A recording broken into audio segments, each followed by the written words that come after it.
வங்கதேசத்தில் உள்நாட்டு குழப்பம் ஏற்பட்டு சட்டம் ஒழுங்கு மிகப்பெரிய அளவில் வந்து பாதிக்கப்பட்டிருக்குது. பொருளாதார நெருக்கடி என்பது மிகப்பெரிய அளவில் இருக்கக்கூடிய சூழ்நிலையில் அடுத்த இன்னும் 1 மாதங்கள்ல நாட்டிலே தேர்தல் வர இருக்கு. முகமூடி அணைந்த சில பேர் அவருடைய தலையில் துப்பாக்கியால் சுடப்பட்டு அவர் படுகாயமடைந்த சிங்கப்பூர்ல இருக்கக்கூடிய ஒரு மருத்துவமனையில் அனுமதிக்கப்படுறாரு. அந்த மருத்துவமனையில சிகிச்சை பலனின்றி உயிரிழந்து விடுகின்றார்.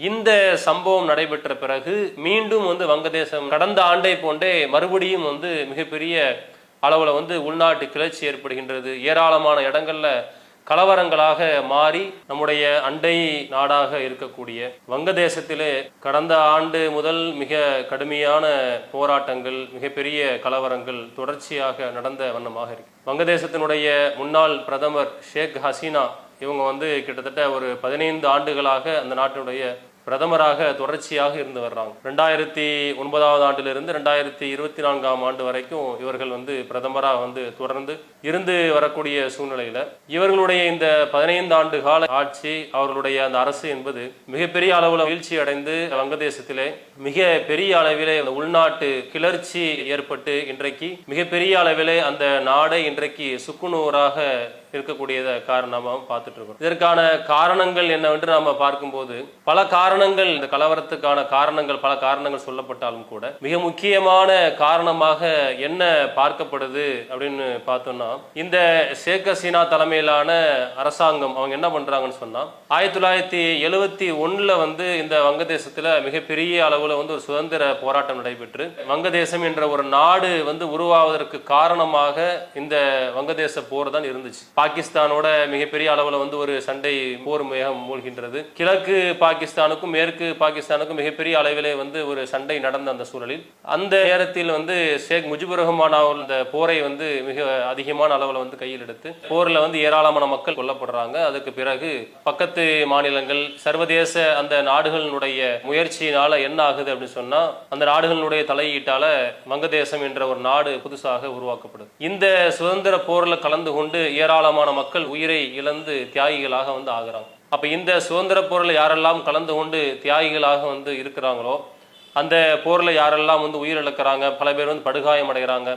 இவர்களுக்கு வந்து இந்த ஷேக் ஹசீனா தலைமையில் அரசாங்கம் என்ன பண்றாங்கன்னு சொன்னா, கல்வி வேலை வாய்ப்புல வந்து அதிகப்படியான இடஒதுக்கீடை வந்து ஒதுக்கி கொடுக்குறாங்க. 30% அளவிற்கு கோட்டாவை ஒதுக்கி கொடுத்து அவர்களை கல்வி வேலைவாய்ப்புல முன்னேற்றக்கூடிய காரியங்களை வந்து தொடர்ச்சியாக ஈடுபட்டு வர்றாங்க. இதற்கு எதிராக அந்த காலம் முழுவதும் மிகப்பெரிய அளவில் எதிர்ப்பு குரல் வங்கதேசம் முழுவதுமே வந்து கொஞ்சம் கொஞ்சமாக தலை தூக்க ஆரம்பிச்சு கடைசியில ஒரு நிலையில என்ன ஆகுதுன்னு சொன்னா 2018ஆம் ஆண்டு நீதிமன்றம் இதற்கு தடை விதிக்கக்கூடிய ஒரு நிலை எழுகின்றது. இதனுடைய மேல்முறையீட்டில் என்ன ஆகுதுன்னு சொன்னா, கடந்த 2024ஆம் ஆண்டு உச்சநீதிமன்றம் தலையிட்டு இந்த தடை செய்த இந்த உத்தரவை வந்து மீண்டும் ரத்து செய்துவிட்டு குடும்பத்தில் உள்ளவர்கள், அவர்களுடைய சந்ததிகள், அவர்களுடைய வகையில் வரக்கூடிய அடுத்தடுத்த சந்ததிகள் கூட என்ன பண்றாங்கன்னு சொன்னா இந்த 30% இடஒதுக்கீடு வந்து கொடுக்கறாங்க.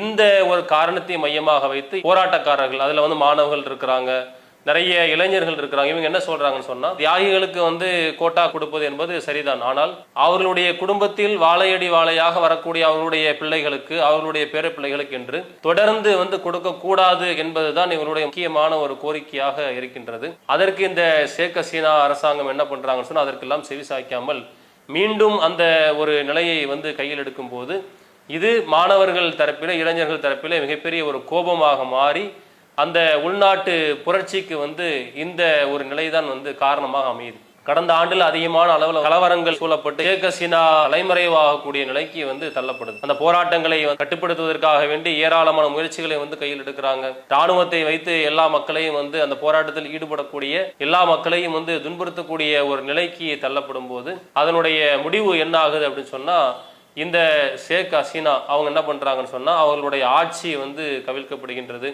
அந்த ஆட்சி முடிவுக்கு வந்து இவங்க அண்டை நாடாக இருக்கக்கூடிய நம்ம இந்தியாவில் வந்து இவங்க வந்து தஞ்சம் புகுறாங்க. தஞ்சம் புகுந்த இருக்கக்கூடிய சூழ்நிலையில அதுக்கு அடுத்து யாரு பிரதமரா வர்றாங்கன்னு சொன்னா, நோபல் பரிசு பெற்ற முகமது யூனுஸ் என்பவர் தான் தற்காலிக பிரதமராக அந்த மக்கள் வந்து தேர்ந்தெடுக்கிறாங்க. தற்காலிக பிரதமராக வரக்கூடிய பிப்ரவரி மாதம் அந்த வங்கதேசத்துல வந்து தேர்தல் நடைபெறும் என்று அறிவிக்கப்படுகின்றது. அந்த தேர்தலை நோக்கி போகக்கூடிய சூழ்நிலையில மறுபடியும் மிகப்பெரிய ஒரு கலவர பூமியாக வந்து மாறி இருக்குது. இதற்கான காரணம் என்ன அப்படின்னு சொன்னா, தேர்தலில் யார் வந்து போட்டியிடுறாங்கன்னு சொன்னா, ஷெரீப் உஸ்மான் என்று சொல்லப்படக்கூடியவர் வந்து போட்டியிடுறார். இந்த ஷெரீப் உஸ்மான் ஹாதி இவர் யார் அப்படின்னு சொன்னா, இவர் தான் கடந்த ஆண்டு ஷேக் ஹசீனாவுக்கு எதிரான அந்த கிளர்ச்சியை, கலவரத்தை வந்து ஆரம்பிப்பதற்கு மிக முக்கியமான தலைவர்கள்ல ஒருத்தராக இவர் வந்து கருதப்படுறாரு. இளைஞரணி தலைவராக இருக்கிறாரு. தேர்தலில் வந்து தான் நிற்க போவதாக சொல்லி வங்கதேச தலைநகர் டாக்காவில் என்ன பண்றாரு, தேர்தலுக்கான அந்த வாக்கு சேகரிப்பு வேலைகளில் ஈடுபட்டிருக்கக்கூடிய சூழ்நிலையில கடந்த 2 நாட்களுக்கு முன்னால் முகமூடி அணைந்த சில பேர் அவருடைய தலையில் துப்பாக்கியால் சுடப்பட்டு அவர் படுகாயமடைந்து சிங்கப்பூர்ல இருக்கக்கூடிய ஒரு மருத்துவமனையில் அனுமதிக்கப்படுறாரு. அந்த மருத்துவமனையில சிகிச்சை பலனின்றி உயிரிழந்து விடுகின்றார். இந்த சம்பவம் நடைபெற்ற பிறகு மீண்டும் வந்து வங்கதேசம் கடந்த ஆண்டை போன்றே மறுபடியும் வந்து மிகப்பெரிய அளவுல வந்து உள்நாட்டு கிளர்ச்சி ஏற்படுகின்றது. ஏராளமான இடங்கள்ல கலவரங்களாக மாறி சாலைகளில் பேருந்துகளும் எரிக்கிறது. இது மாதிரியான ஒரு சூழல் வந்து ஏற்படுது. இந்த நிலையில தற்காலிக பிரதமராக இருக்கக்கூடிய முகமது யூனுஸ் இந்த அறிக்கையை விடுறாரு. இந்த ஹாதியினுடைய கொலைக்கு வந்து யார் யார் காரணமோ அவர்கள் நிச்சயமாக வந்து தண்டிக்கப்படுவார்கள். இளைஞர்கள், மாணவர்கள் நீங்க எந்த விதமான ஒரு வன்முறை சம்பவத்தையும் ஈடுபடக்கூடாது, அமைதியான சூழலை நாம் கையாள வேண்டும், அமைதியான முறையில் நாம் தேர்தலை சந்திக்க வேண்டும் என்று அவர் வந்து அறிக்கை விட்டிருக்கக்கூடிய சூழ்நிலையில என்ன ஆகுது அப்படின்னு சொன்னா, மைமன் சிங் என்று சொல்லப்படக்கூடிய ஒரு பகுதி, அந்த பகுதியில இருக்கக்கூடிய ஒரு தொழிற்சாலையில திபு சந்திரதாஸ் என்று சொல்லப்படக்கூடிய ஒரு இந்து வந்து அந்த தொழிற்சாலை வேலை பார்க்கிறாரு. அவர் அந்த பகுதியில வந்து இருக்கக்கூடிய சிலரால் வந்து அடித்து படுகொலை செய்யப்படுகின்றார். அதற்கான காரணங்கள் என்று பல விஷயங்களை வந்து எடுத்து சொல்றாங்க. அவர் வந்து சமூக வலைதளங்கள்ல தேவையில்லாத விஷயங்கள்லாம் வந்து பரப்புனாரு என்று சொல்லி அவரை வந்து அடித்து படுகொலை செய்து என்ன பண்றாங்கன்னு சொன்னா, அந்த உடலை எடுத்து கொண்டு வந்து வெளியில இருக்கக்கூடிய ஒரு பொதுவான இடத்துல வந்து மரத்துல வந்து கட்டி வைக்கிறாங்க.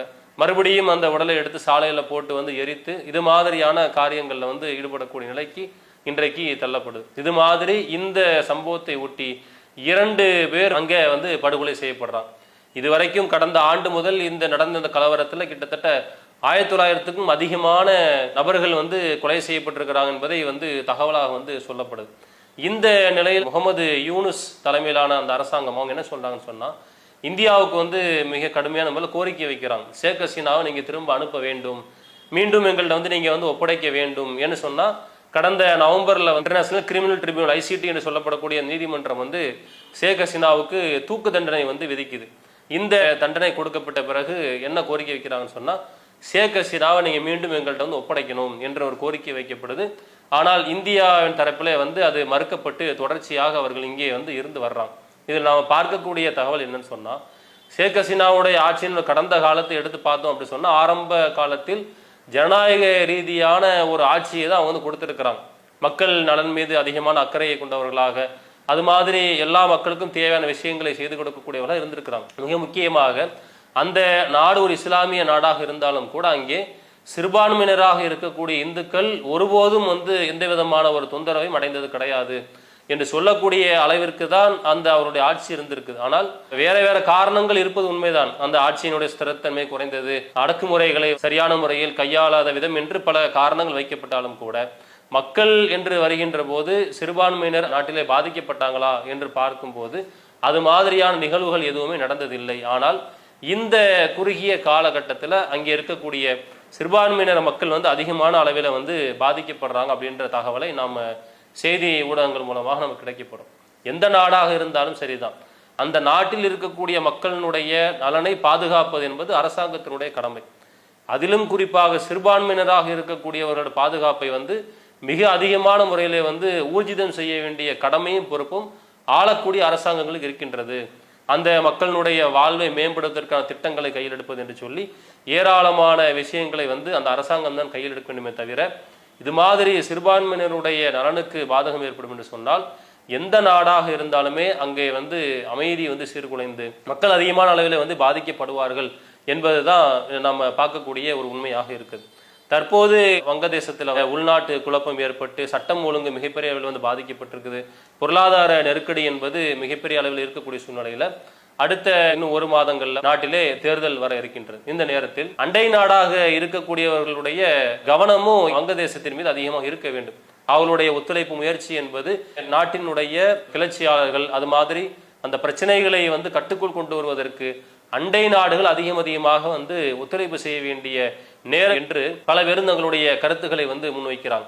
போராட்டக்காரர்கள் இருக்கிறாங்கன்னு சொன்னா அவர்களை வந்து அழைத்து அழகான முறையில் அமைதி பேச்சுவார்த்தை நடத்துவதற்கு இருக்கக்கூடிய அரசாங்கத்தை இவர்கள் ஒரு ஆலோசனை கொடுக்கலாம், அதற்கான ஏற்பாடுகளை செய்யலாம். அது மாதிரி ஊடக சுதந்திரம் என்பது அதிகமாக ஊடகங்களுக்கு கொடுக்கப்பட வேண்டும். ஊடகங்களை முடக்குவதன் மூலமாக இந்த மாதிரியான கிளர்ச்சிகள் இன்னும் அதிகரிக்கிறதுக்கான வாய்ப்பு தான் இருக்கும் என்பதையும் நாம் மறுக்க முடியாது. அதனால அந்த ஊடக சுதந்திரத்தை அதிகமாக ஏற்படுத்தி கொடுப்பது, நாட்டில் இருக்கக்கூடிய மக்களுக்கு அதிகமாக வேலை வாய்ப்பை ஏற்படுத்தி கொடுப்பது என்று சொல்லி இது மாதிரியான ஆக்கப்பூர்வமான வேலைகளை வங்கதேச அரசாங்கம் செய்வதற்கு அண்டை நாடுகளாக இருக்கக்கூடிய எல்லா நாடுகளுமே அதற்கு தேவையான எல்லா ஒத்துழைப்பையும் முயற்சியையும் செய்ய வேண்டும் என்பதுதான் பல மக்களுடைய ஒரு கோரிக்கையாகவும் இருக்குது. அடுத்து அந்த வரக்கூடிய பிப்ரவரி தேர்தலை அமைதியான முறையில் எப்படி நடத்துவது, அது மாதிரி வெளிப்படையான முறையிலே எந்த விதமான ஒரு பாதிப்பும் இல்லாமல் சுதந்திரமாக அந்த தேர்தலை எப்படி நடத்துவது என்பதிலும் அனைவரும் சேர்ந்த ஒரு நல்ல ஒரு நிலையை கையில் எடுத்தோம்னு சொன்னால் இது மாதிரியான ஒரு நிகழ்வுகள் இல்லாமல் நாடு அமைதியான முறையில் இருப்பதற்கு மிகப்பெரிய ஒரு ஏதுவாக இருக்கும். இது மாதிரியான ஆக்கப்பூர்வமான முயற்சிகள் நடக்கின்றன என்பதை இன்ஷா அல்லாஹ் நாம் பொறுத்திருந்து பார்ப்போம். அஸ்ஸலாமு அலைக்கும் வரஹ்மத்துல்லாஹி வபரகாத்துஹு. அல்லாஹு அக்பர். அல்லாஹ்